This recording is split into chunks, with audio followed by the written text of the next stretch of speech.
What if the person you trusted the most was the reason you broke the most?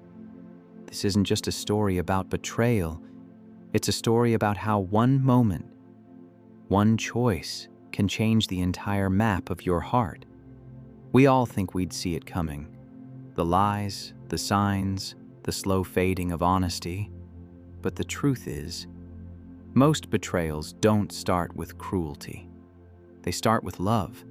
It began with a woman named Claire, kind, soft-spoken, the type of person who believed that helping others was her purpose. She met Daniel at a time when she needed someone to see her, not fix her, just see her. And he did. Or at least, that's what she thought. For 3 years, they built a world together. Laughter, shared dreams, and late-night talks that felt endless. He was the calm in her chaos, the voice that told her, "You're safe here." But safety, as she learned, can be the most dangerous illusion of all. One evening, while scrolling through his phone to play a song, she saw a message, not a random one, but something simple, sharp, unforgettable. "I miss you too." That was the night everything changed.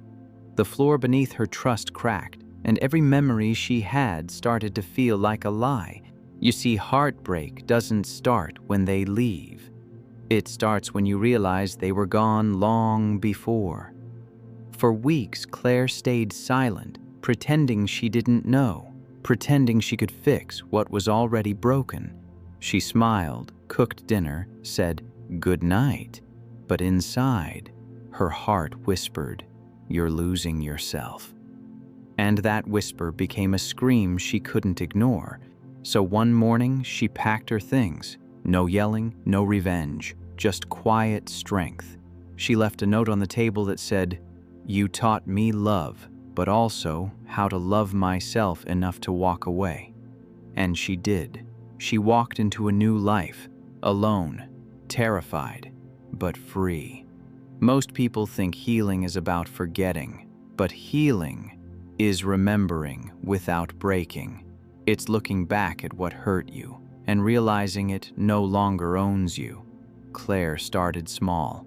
She learned to sit in silence without reaching for noise. She learned to walk in places they once shared and not feel like she was walking through ghosts. She even started writing again, stories about heartbreak, but also about hope. And slowly, she became the person she was always meant to be. But the most powerful part of her story wasn't leaving, it was forgiving. Forgiveness doesn't mean saying, "It's okay." It means saying, "It happened, but it no longer defines me." It means taking back the power they once held over your peace. And when Claire forgave, not for him, but for herself, she felt lighter, not happy, not healed overnight, but lighter. She once said in an interview, "I thought heartbreak would destroy me, but it introduced me to myself." And maybe that's the quiet gift hidden in every painful ending. Because pain, real pain, reshapes you.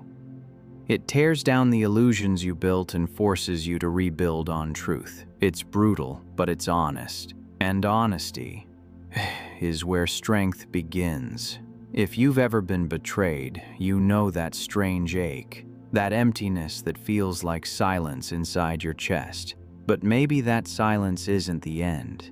Maybe it's the space where you start hearing your own voice again. You see, sometimes the person you lose isn't the loss. The loss is forgetting who you were before you tried to be what they needed. And when you remember that version of you, the one that laughed for no reason, the one that believed in love, that's when healing truly begins. So if you're watching this right now and you're still hurting, take this as a sign. You don't need closure from them. You need peace from within. You don't need them to apologize. You just need to stop waiting for words that will never come. Because the truth is, they might have broken your heart, but they didn't break you. You're still here. You're still breathing. And that means You still have time to rebuild something even more beautiful. Sometimes the bravest thing you'll ever do is choose yourself. Not because you stopped loving them, but because you finally started loving you. And that's what true wisdom looks like. If this story spoke to your heart, don't stop here. Go watch the next video, because maybe the next message is the one your soul's been waiting for.